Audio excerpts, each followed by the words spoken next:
welcome to your primetime news right here on Newsfirst Primetime News on TV1. We've got the very latest stories from here at home and around the world as always. But first, let's have a look at your headlines for today.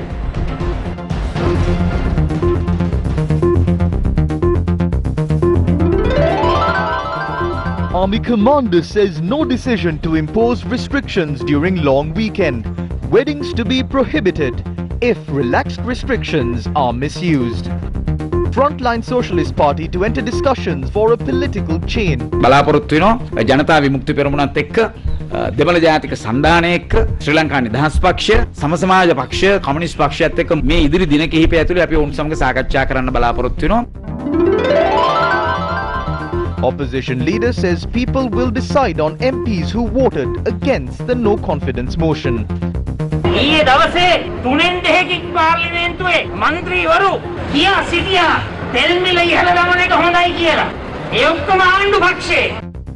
Colombians protest against president's new tax policy.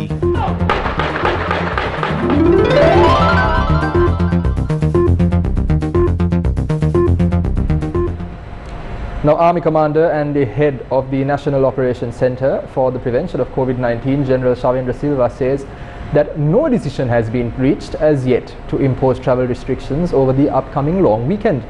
The Army Commander, however, warned if people misuse the relaxed restrictions, immediate action would be taken to prohibit events, including weddings.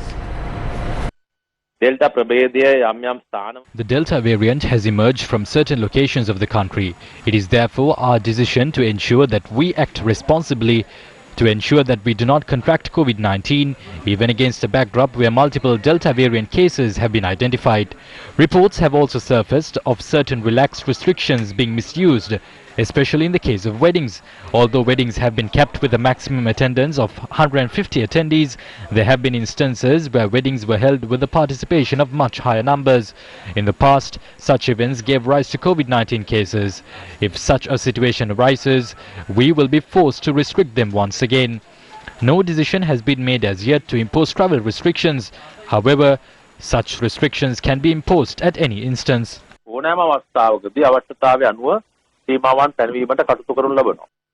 Is the Delta variant spreading in the country? Based on statistics of the Health Promotion Bureau, 38 cases of the Delta variant have been reported from the island thus far. Authorities have decided to temporarily suspend operations at a factory in Madapatha, Piliyandala, following the discovery of several patients infected with the Delta variant. We witnessed more than 100 discoveries from a factory. 5 of them had tested positive for the Delta variant. I do not believe all of those at the factory were tested to ascertain whether they had contracted the Delta variant.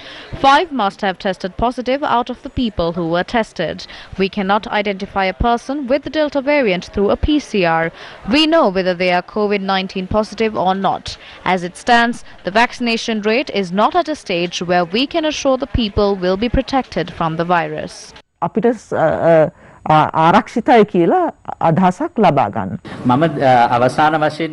was able to discuss with the epidemiology unit yesterday. According to the latest update, 38 people have contracted the Delta variant.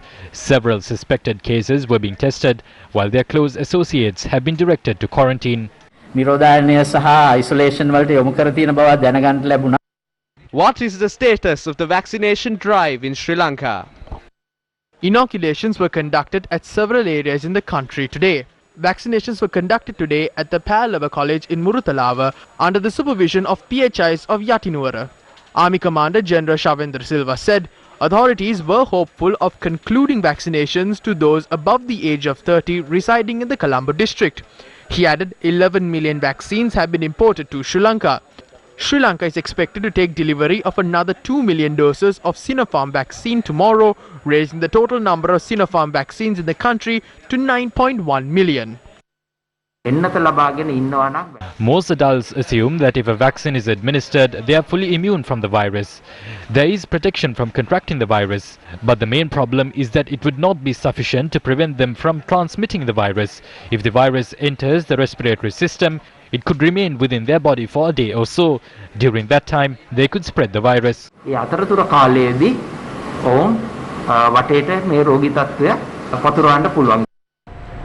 Now 1,180 COVID-19 patients have been identified so far today, raising the total COVID-19 caseload in the island to 289,153. Meanwhile, 930 COVID-19 patients recovered today.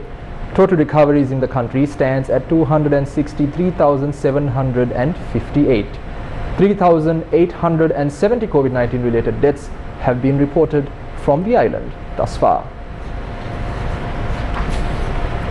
Now, consumers have reported of a shortage of LAFS gas cylinders in the market, while Litrogas announced yesterday that it would issue gas cylinders to empty cylinders of any color. A gas shortage has sprouted in the market as a result of LAFS gas, which provides around 30% of the local market's requirements, suspending the importation of gas. gas ඉවරයි මාතේ දැන් දවස් 3ක් විතර වෙනවා අපේ gas ඉවර වෙලා. ඔව්. ගෙවල් වල කට්ටිය දැන් නිල් මාරු කරගන්න පුළුවන් කියනවා කහ පාට දීලා. දැන් අපිට මොකද වෙන්නේ කියලා මේ අපිට නිල් පාට එනවද කියලා දැනගන්න. මොකද වෙන්නේ කියලා තමයි දැන් මේ දැනගන්නවා. මේසල ලොකු gas එකක් තියෙනවනේ දැන් බලන්නකො දැන් මිනිස්සු ඇවිල්ලා යනවා මෙතන gas ටික දෙන්න නැහැ. ගාවෙලාවට gas ටික එන්නේ නැහැ. ගේ කියන්නේ දැන් මාස ගානක් තිස්සේ කිලෝ 5 ගෑස් එක දෙන්නේ නැහැ. මිනිස්සු ගාව තියෙනවා ගෑස් 5 සිලින්ඩර් ගොඩක් තියෙනවා. ඒ මිනිස්සුන්ට කවදාවත් අපිට දෙන්න බඩු නැහැ. ආවත් දෙන්නේ කිලෝ මේ ලීටර් 5 ඒවා සිලින්ඩර් 4ක් නැත්නම් 5ක් තමයි දෙන්නේ. මිනිස්සු බැන යනවා අපි 3 wheeler එකක් අරන් මෙතෙන් ආවම රුපියල් 100ක් දීලා අපි ආය යන්න ඕන තවත් තැනකට. Both Litro and LAFS gas made constant requests to hike the price of gas in the recent past, citing the prices of gas in the international market has increased. However, since the proposed increase in gas prices were not approved, LAFS Gas decided to suspend the importation of gas into the island. Despite this decision, the chairman of Litro Gas, Teshara Jayasinghe, issuing a statement yesterday said Litro Gas possesses the capability to ensure the shortage created in the market would be covered. Meanwhile, pursuant to the request made by the companies to hike the prices of gas, the Cabinet of Ministers on the 21st of June decided that the purchase, transportation and storage of gas must be done jointly by the two corporations. The procurement process of purchasing gas was also handed over to a special committee by the Cabinet of Ministers, which also comprised agents from the two corporations. Minister of Trade iterated yesterday that the Ministry of Finance would manage this process in the future. In spite all of this, will the current shortage of LAFS gas in the market cause disruptions to consumers? As distributors of LP gas in Sri Lanka, we have got 42 distributors who have a stock of about 100,000 cylinders at any given moment. And then we also have the distribution channel consists of all the dealers and the other vendors. There also we have got about 100,000 cylinders standby, always in stock. Right now, the Litro filling plant has a capacity to fill about 100,000 cylinders, and therefore there won't be any problem. Everybody in the distribution channel would be shared to stock any extra stocks if there is a price reduction. So that is the only concern that we have. Other than that, there is no problem even if the competitor completely stops their operation. One out of the two companies that were selling gas cylinders in the country are not in the market. There won't be sufficient dollars to import gas as well. All the foreign currency reserves in the central bank are also insufficient to settle the entire debt of the Ceylon Petroleum Corporation. අපේ අර ජාතක පොතේ තියෙනවා අගාධයෙන් තණ්හාවෙන් ඇද වැටෙන මිනිහා ගත දැවැටෙන මේ සීත සුලන් රැලි අහෝ සැපයි කීවාලු වගේ තමයි ඔය ඊයේ ගත්ත ඡන්ද 152 ගැන කියන්න තියෙන්නේ මොකද This is what we have to say on the 152 votes that were cast in favor yesterday. The government is sinking into an economic crisis just as the Express Pearl vessel. It is clear that it would happen in the coming months. Following the new finance minister's appointment, they said that the country is stable. But the president said that he will contest again to bring stability to the country. The Moody's rating agency said that Sri Lanka's situation is uncertain and that they are planning to downgrade the country's rating even further. This shows that they cannot conceal the economic crisis from the world regardless of making new appointments or making various statements. Although they can obtain votes by displaying media theatrics such as promoting the Dhammika Paniya, they cannot conceal the economic crisis in that manner. In its history, Sri Lanka has never faced a situation in which it cannot import fuel or gas. We wish to warn that just as there is no gas in Sri Lanka, there is a possibility that there won't be fuel in the future. The government must put forth a solution to this problem instead of making various statements to cover it up. ආණ්ඩුව මේ පූච්චානං කතා වීර කතා පවත්වන්න නැතුව අන්නේවට පැහැදිලි විසඳුම් ඉදිරිපත් කළ යුතුයි. Is the country steeped into an economic crisis? Minister Bandula Gunawardena expressed the following views to the media today. Sri Lanka is also facing three main crises, just like other countries. The first is the economic crisis. The second crisis relates to foreign exchange. And the third crisis concerns the downfall of the economy. All the people need to understand that this government is your government. The expenses of the government are not personally borne by the Finance Minister Basil Rajapaksa, Prime Minister Mahinda Rajapaksa or the President. It is the people who are bearing these expenses. Revenue generations come in two forms. They are tax revenue and non-tax revenue. Taxes are imposed on the public to meet 86% of those expenses. We generated 1,216 billion rupees in revenue by imposing taxes. 1,052 billion had been spent in 2020 to pay salaries of state employees and pensions for senior citizens. Anyone can increase salaries by 10,000 or 15,000 rupees monthly, but the increased amount is recovered by imposing taxes on the public. We wish to ask those groups whether there are alternatives to recover these funds. Otherwise, we will have to sell off public assets. We earn 233 billion by imposing the value-added tax. If we increase VAT by 4 times, we can earn 932 billion. The government has to pay 980 billion in interest for its loan repayments. The interest on debt repayments can't be met even by increasing VAT by 4 times. Any government in Sri Lanka has not had sufficient revenue to recover its recurring expenses daily. Therefore, all governments had obtained loans. We are not in a position to pay our loan installments or even the interest. An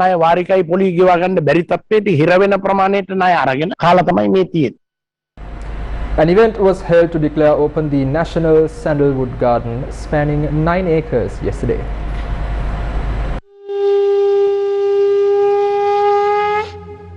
The National Sandalwood Garden near Apegama in Sri Javadanapura Kotte comprises 300 rare red sandalwood trees and 900 white sandalwood trees. It was declared open to the public by Minister of Sports and Youth Affairs Namal Rajapaksa. The garden, which belongs to a land owned by the Urban Development Authority, will be open free of charge to the public. It has been designed in a way that encourages exercising and meditation.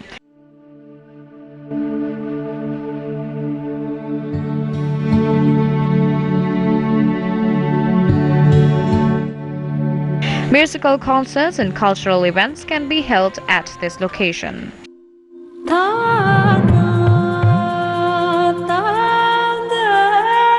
132 million rupees has been spent for the first phase of the project, while 162 million rupees has been spent for the second phase. As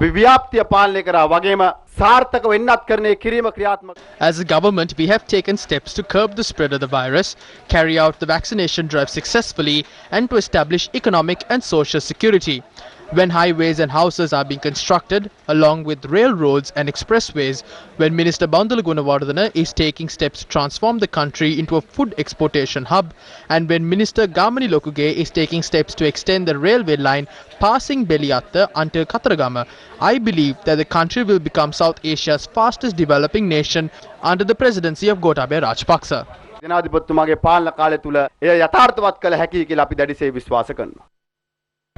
Now, Muslims in Sri Lanka and across the world celebrated the Eid al-Adha festival today.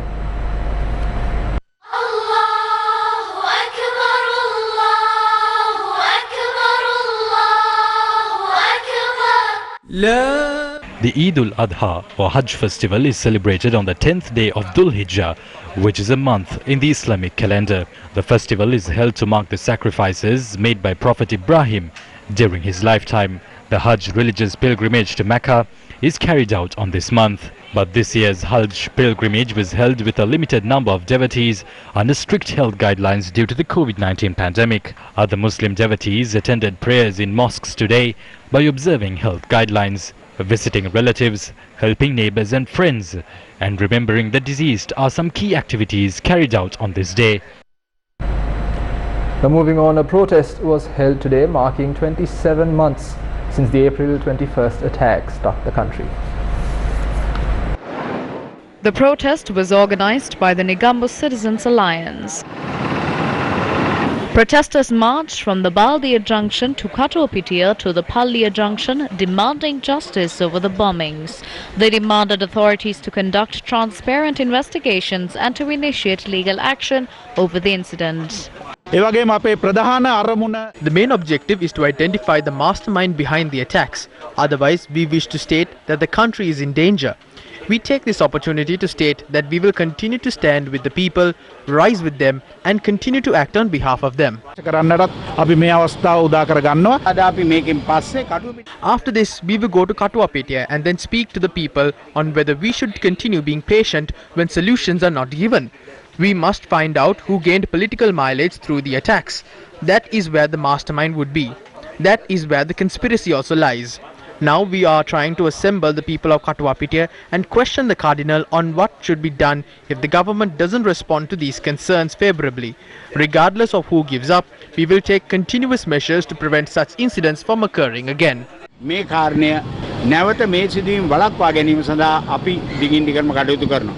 the demonstration, the protesters visited the victims of the April 21st attacks near the Katopitia church.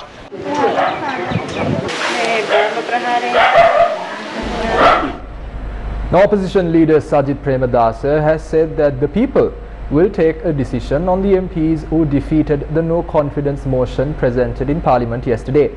He made these comments while participating in a protest held earlier today. The Samagi Jana Balawegaya staged a protest near the Dulapitiya clock tower today under the theme, "Let's not submit to repression, let us drive out this oppressive government that is destroying the country."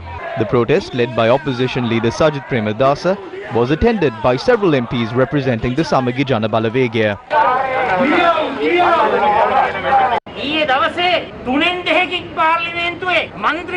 Two-thirds of parliamentarians yesterday reaffirmed that it is all right to increase fuel prices. They were all from the ruling party. They raised their hands in support of the increase in fuel prices. Yesterday, our fellow MP Manusha Nanayakkara made a revelation about the illegal activities taking place in the police and security sectors. The hunt against him began shortly after he fulfilled his duties on behalf of the people. The officers of the Ahangama and Habradua police stations have been asked by their higher-ups to search for everything they could find about Manusha. We in the Samagi Jana Balawegaya are not afraid of our members being hunted down. We are ready to make any sacrifice for the benefit of the people of this country.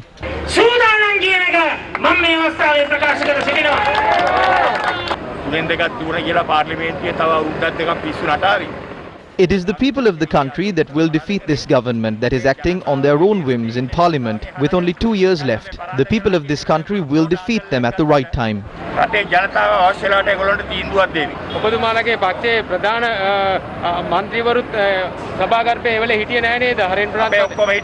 Everyone was there, but Harin Fernando had to go for some medical treatment.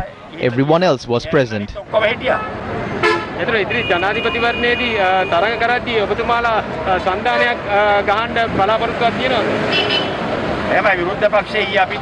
All opposition parties joined hands with us and supported our no-confidence motion.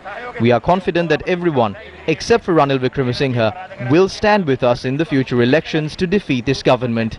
If there were 2 more crazy people in the House, we wouldn't have been able to bring forward this motion of no confidence. Sri Lanka Podujana Peramuna members responded to the defeated no-confidence motion today. The no-confidence motion, which was brought forward believing that there is a split within the government, reached a point in which members of opposition parties started pointing fingers at each other. Ranil Wickremesinghe said that the no-confidence motion has exposed the weaknesses of the opposition. The no-confidence motion was brought up against Gamampilla, but by the time it was taken up for a vote, there were divisions within the opposition. It was only the confidence in the opposition that was lost, and not on the government, who has failed. ආණ්ඩුව කෙරේ විශ්වාස මම ඒකට උනේ නැහැ. දැන් කවුද fail? සුවිශේෂී කාරණා එක්ක ඊයේ විශ්වාසභංග යෝජනාව පරාජයටපත් වුණත් මේ රටේ ජනතාවට මේ මහා පීඩනයන්ට ලක් කිරීම නතර කිරීම වෙනුවෙන් විපක්ෂයේ මෙතනින් එහාට තවත් දේශපාලනික වශයෙන් ගත හැකි ක්‍රියාමාර්ග ගන්නවා කියන එක විශේෂයෙන්ම මතක් කරලා දෙනවා. දැන් ඔබතුමාලට හරි නායකයෙක් ඉන්නවද එතකොට මේ වෙනකොට ඉදිරි ජනාධිපතිවරණයට ඉදිරිපත් කරන්න? සජිත් ප්‍රේමදාස නායකය. මම හිතුවා සජිත් ප්‍රේමදාස මහත්මයා හැර වෙන විකල්පයක් මේ රටේ නැහැ. නිසා ඒ හරහා ඒ වටා මේ රටට ආදරය කරන දේශප්‍රේමී සියලු දේශපාලන බලවේග එකතු කිරීම තමයි අපේ වගකීම වෙන්නේ. ඔබේ පරණ නායකතුමත් ඒ වුණාට බලාපොරොත්තු වෙමින් ඉන්නවා. එතුමත් එයි නේ. එතුමත් එයි. හීන තිබුණට කෝටියක් කියලා කතාවක් තියෙනවනේ. අතේ නෑ කියලා. ඔබතුමාලා කැමති ඡන්ද නෑ එක පිටියේ. The Frontline Socialist Party said it will hold talks with other political parties for a political change. අද වෙනකොට දේශපාලනයේ කලාපීය බලවතුන්ගේ The Rajapaksa administration is implementing a foreign policy that is dragging Sri Lanka into a power struggle involving provincial powers. They are implementing a policy that favors China and is provoking a conflict between them and India. There is a deep economic crisis. They printed money worth up to 1.1 trillion rupees. The inflation rates were extremely high. The foreign currency reserves that we have is sufficient for a month and a half. We are facing a crisis in imports. There is a huge problem when it comes to imports and exports. On one hand, Ranil Wickremesinghe is saying that we will have to obtain loans from the International Monetary Fund. We can see their actions in the coming days. A US citizen came down to the country recently and assumed duties as the finance minister. We can see their patriotism now. They have taken steps to sign an agreement with the US on the Keravalapitia power plant. Apart from selling public assets, the government is adopting a policy of selling the remaining assets of the country as well. The country's political status has reached a decisive point against this social, political and economic backdrop. This situation must be changed. We hope to hold talks with the Janata Vimukti Peramuna, the Tamil National Alliance, the Sri Lanka Freedom Party and the Communist Party in the coming days. ඇතුලේ අපි උන් සමග සාකච්ඡා කරන්න බලාපොරොත්තු වෙනවා. Intra-party conflicts, internal conflicts within parties and complications faced by politicians have come to the fore in recent times. But are these similar to the woes of the masses?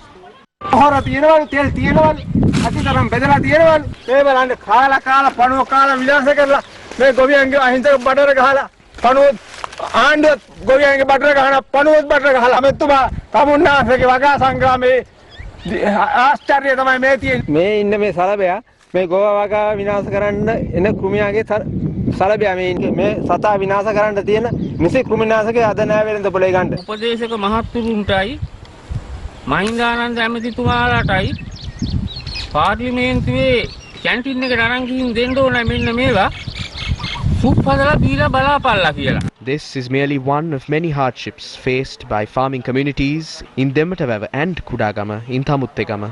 The crops have been destroyed 10 days before the harvests were to be reaped.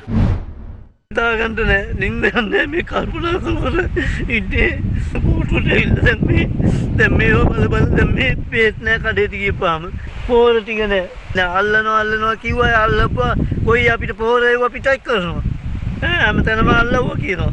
අල්ලවුවට ඒව කොයිද දෙනවයි? ගොයියන්ට ඒව පිටයි කරන්න දෙපැයි. හැමතැනම ගොයියෝ හේරම බිම දැම්මා. වට්ටවුවා. උන් අහල්ලට එකන්නේ අපි කොල්ලේ වගේ. That is the manner in which a big onion farmer in Alahara, Bakamuna, aired his frustrations to us. They neither have fertilizer nor pesticides. Onion cultivations, which act as their lifeblood, has met a grim fate. දැන් අඩියක් විතර කොළ පාටට හැදිලා තියෙන්න ඕන මේ ලුණු වගාවට අද මොකද්ද වෙලා තියෙන්නේ මේකට දැන් ආණ්ඩුවක් කියන්න ඕනේ නැද්ද දැන් මහින්දානන්ද අලුත්ගම කිව්වා වන්දි ගෙවනවා කියලා දැන් වන්දි දෙන්න දැන් වැඩ පිළිලක් හදනවද When their woes and pleas are ignored, farmers are compelled to take to the streets. One such protest was held in Thalgaswawa, Gaul today.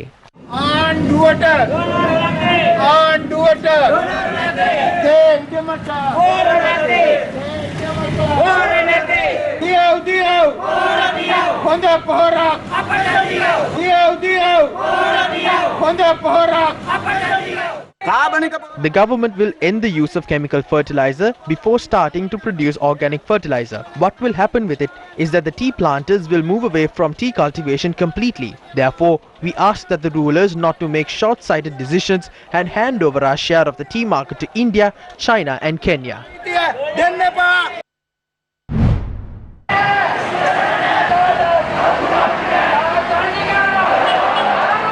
A protest was staged in the Ratnapura town urging authorities to resolve teachers' salary anomalies. Members of more than 20 teachers' unions joined the protest.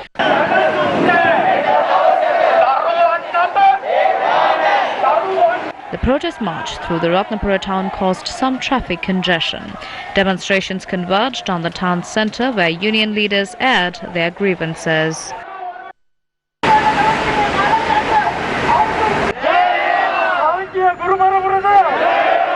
මේ අය විවිධ commission දානවා. Authorities put up different commissions and submit cabinet papers concerning this issue.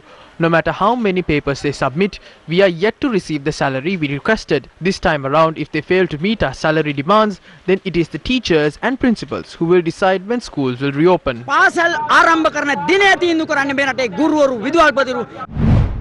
The main point Minister GL Peiris highlighted during the discussion was that they expect to present a cabinet paper next week in order to resolve these arrears. A similar cabinet paper was presented on the 1st of July in 2020, but no further steps were taken regarding it. Therefore, we urge the authorities to provide a swift solution to this issue. Furthermore, a certain group within this union has started a separate trade union action on this issue. Various factions are trying to sabotage our mission. Let's now have a look at your Action TV.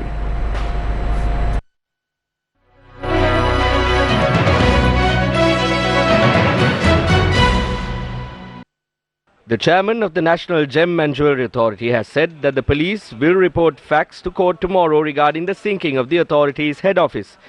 The National Building Research Organisation confirmed that the building was caving in due to the construction of the foundation of another building on an adjacent plot of land. The four-storied head office of the National Gem and Jewellery Authority was erected in 1975 by the then State Gem Corporation. The building has 20,000 square feet of space while the land spans across 28 perches. According to the chairman of the authority, the market value of the 28 perch plot of land alone is about 42 billion rupees. While the construction of the foundation of the other building on the adjacent plot of land was ongoing 6 months ago, cracks began to appear on the building owned by the National Gem and Jewellery Authority. The company that owns the building adjacent to that of the authorities had entered into an agreement with the authority to reimburse any damage to the authority's building caused by the ongoing construction. The construction of the foundation of the adjacent building had continued uninterrupted since then. Although a number of priceless and rare gems discovered by the State Gem Corporation in the 1970s have been stored in this building, the building itself has not been insured. These gemstones were moved to the premises of the State Bank on Monday. The operations at the head office have halted. The fact that the operations at the head office of the State Gem and Jewellery Authority are going haywire is evident by the content of this WhatsApp message. An official attached to the authority had forwarded this message to a group in which the chairman of the National Gem and Jewellery Authority and the secretary of the Line Ministry are also part of. The said official is currently overseeing gem mining close to the Kalunganga in the Haraniyawaka area in Ratnapura. The mining carried out in Haraniyawaka violates the provisions of the National Gem and Jewellery Authority Act No. 50 of 1993. According to the Act, the authority is only vested with regulatory powers over gem mining and auctions. According to the Act, the authority is not vested with the power to be involved in gem businesses. However, the authority has involved itself in such business by mining for gems in Haraniyawaka. In 2017, the tender to mine for gems at this location was awarded to a company, while the authority held on to a 50% stake in the venture. However, the former president annulled the tender after taking into consideration the impact the mining would have on the environment. After the new government came into power, permission to proceed under the 2017 tender was granted. According to the agreement, the National Gem and Jewellery Authority can claim 50% of the value of all gems mined at the location, while 25% will go to the company involved in the mining and the remaining 25% to the Samurdhi beneficiaries of the area. Gems mined from the location have only been auctioned off once. The permission sought from the chairman of the State Gem and Jewellery Authority from the official overseeing the Haraniyawaka mining site is intriguing to say the least. He had requested for the small gemstones in the sand disposed from the machines at the mining site be given to the company carrying out the mining and the Samurdhi beneficiaries of the area. The said officials had sent this message at 8:42 am seeking permission to release this stock of sand by 10 am yesterday. Seeking such permission to release state-owned assets from the head of an authority via a mere WhatsApp message posted on a group, including third parties who are not state employees, is no doubt controversial and a violation of protocol. There is no indication of the amount of sand this official intends to release to this third-party company. If gems or sand with gem fragments are being handed over to third parties like this, instead of selling these gems at a public auction and ensuring that the country gets the benefit of the profit, one might wonder if the provisions of the Gem and Jewellery Act serve any purpose at all. Doesn't this require an immediate investigation and swift action? Secretary to the President, this is over to you.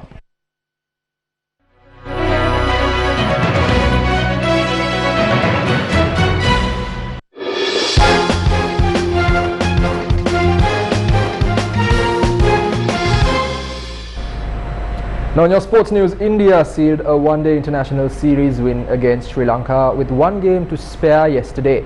They won the second match by 3 wickets at the R. Premadasa Stadium in Colombo. Well, that's a wrap of our news for today. Thank you very much for joining us.